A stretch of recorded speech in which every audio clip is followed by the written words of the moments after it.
Hello everyone, welcome to Economics with Meghala. Today I'm starting a new lecture series about demand and supply theory. Actually, demand and supply theory is one of the most important lessons you are learning in your microeconomics section. Microeconomics is the study of individual markets or behavior of individual markets. In our demand and supply lesson, we are going to learn about behavior of consumers and behavior of producers. Also, we are going to learn about the interaction between consumers and producers. In this lesson, we'll be using graphical illustrations. Let me give you guys a small briefing how we are going to learn demand and supply theory lesson. In this lesson, we'll be using graphical illustrations. For an example, we'll be using features of demand curve or supply curve. There you will learn to construct a demand curve and supply curve, and you will be able to identify the features of demand and supply curves.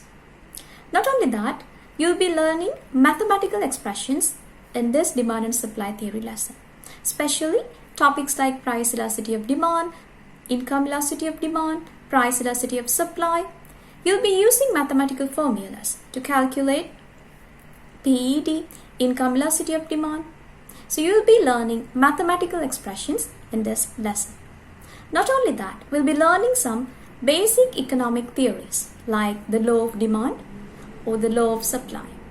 So this lesson is interacting with graphical illustrations, mathematical expressions, and also very important but basic economic theories. Before starting demand and supply lesson, I just want you to have an understanding what this demand and supply is actually about. Have you ever thought, how do we determine the prices of products in the market? Let's say we pay 2,000 rupees for a pair of shoes. Have you ever thought, who designed this market price for a pair of shoes? Is it producers or else is it consumers? We are deciding how much we should pay for a pair of shoes. Actually, if you study demand and supply theory, you will learn it's not just producers, it's not just consumers.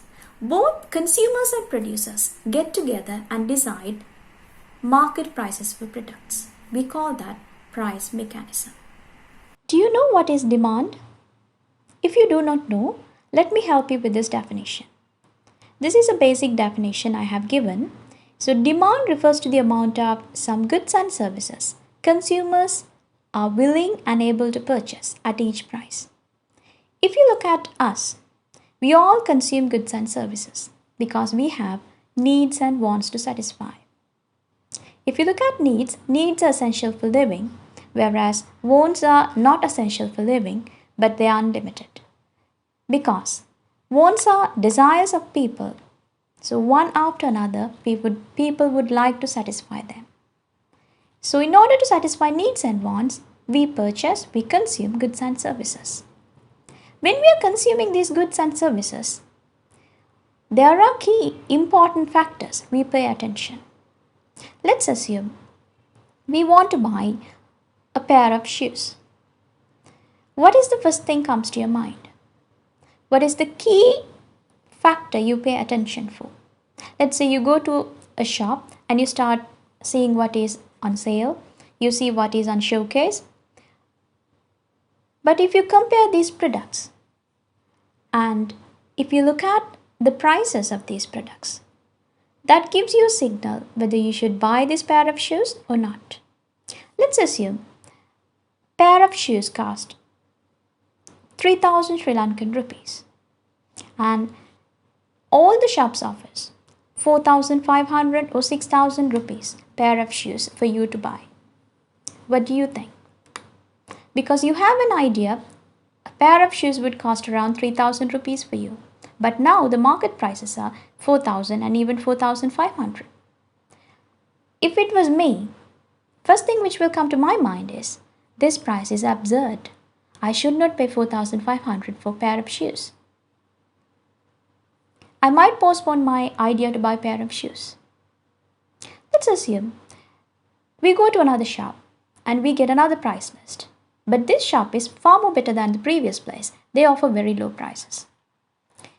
One pair of shoes is somewhere around 2,000 rupees. Now I am delighted because my budget was 3,000. Now they're offering a pair of shoes for me for 2,000. If it was me, I might think about buying one pair of shoes and something extra for the balance of 1,000 rupees. So if you look at my behavior, when the price was high, I didn't want to buy the pair of shoes. It's just like I'm dropping the quantity of goods and services I want to purchase. If you look at the second situation, when the prices are low, I actually want to buy more goods and services.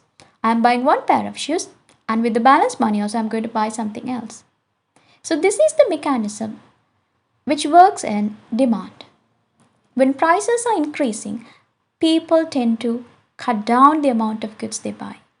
But when the prices are low, people tend to increase the amount of goods and services they buy. So that is why we say demand refers to the amount of goods and services consumers are willing and able to purchase at each price. When the price is changing, the amount we are purchasing also changes.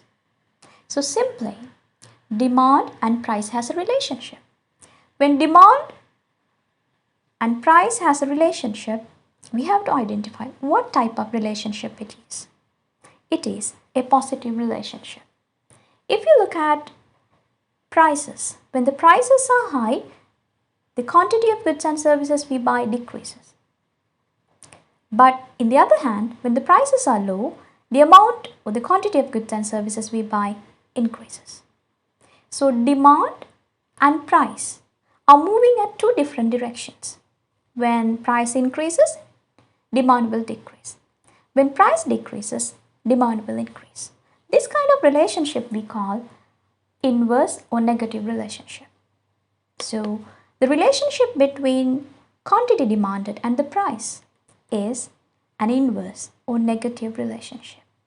This we call the law of demand. Let me explain the law of demand using a graph. In my graph, I have taken price for y-axis and quantity demanded for x-axis. As you all can see, when I am moving upward in my price axis, what is happening to my quantities? My quantities are decreasing. They are moving towards zero, which means when prices are increasing, quantity demanded is decreasing. If I look at my quantity axis, when I want to increase my quantity demanded, what will happen to the prices? Prices are decreasing. As a result, you all can see I have reserved a curve which has downward sloping. Why this curve has a downward sloping? Because price and quantity demanded has an inverse or negative relationship. So using this graph, you can graphically represent the law of demand, the inverse or negative relationship between price and quantity demanded. I have mentioned ceteris paribus within brackets, which means all other factors remain constant. We need to know there are many factors influencing demand for a product. At this time, we consider all other factors remain unchanged because we are considering the relationship between price and quantity demand. So, if you keep all other factors influencing demand unchanged, the relationship between price and quantity demanded is inverse or negative. That creates upward sloping curve. Let me explain you what is a demand schedule. Demand schedule is a table. What do we include in this table? We include exactly how many units of good or service will be bought at each price. If you look at the example I'm sharing with you, this is a demand schedule prepared for Smith family and they're hiring a babysitter. And in your left hand side, price per hour shows us how much Smith family is paying for the babysitter, and in our right hand side column, I'm sharing hours of babysitting per month. You can see they have started with $4, 55 hours per month. When it increased to $5, 45 hours per month. When it has gone to $6, 38 hours per month. gradually prices have gone up to $12 per hour. So at that time, Smith's family has taken only 70 hours of service from their babysitter. Do you know what's the reason?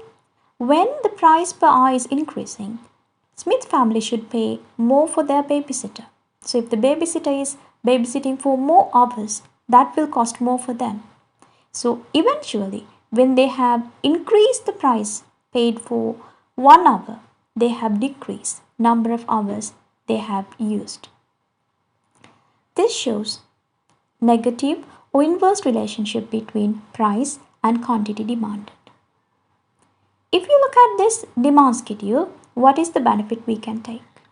We can use this demand schedule to construct a demand curve. We actually had to look at a graph in previous slide in law of demand, but we actually do not know how to construct a demand curve. Using a demand schedule, economists or students can construct a demand curve. That is a graphical representation which shows the relationship between demand and price, actually quantity demanded and price. I hope you enjoyed this lesson, and if you really did, please do not forget to press the like button. And if you haven't subscribed yet, please press the subscribe button. Stay tuned for upcoming videos from demand and supply lesson.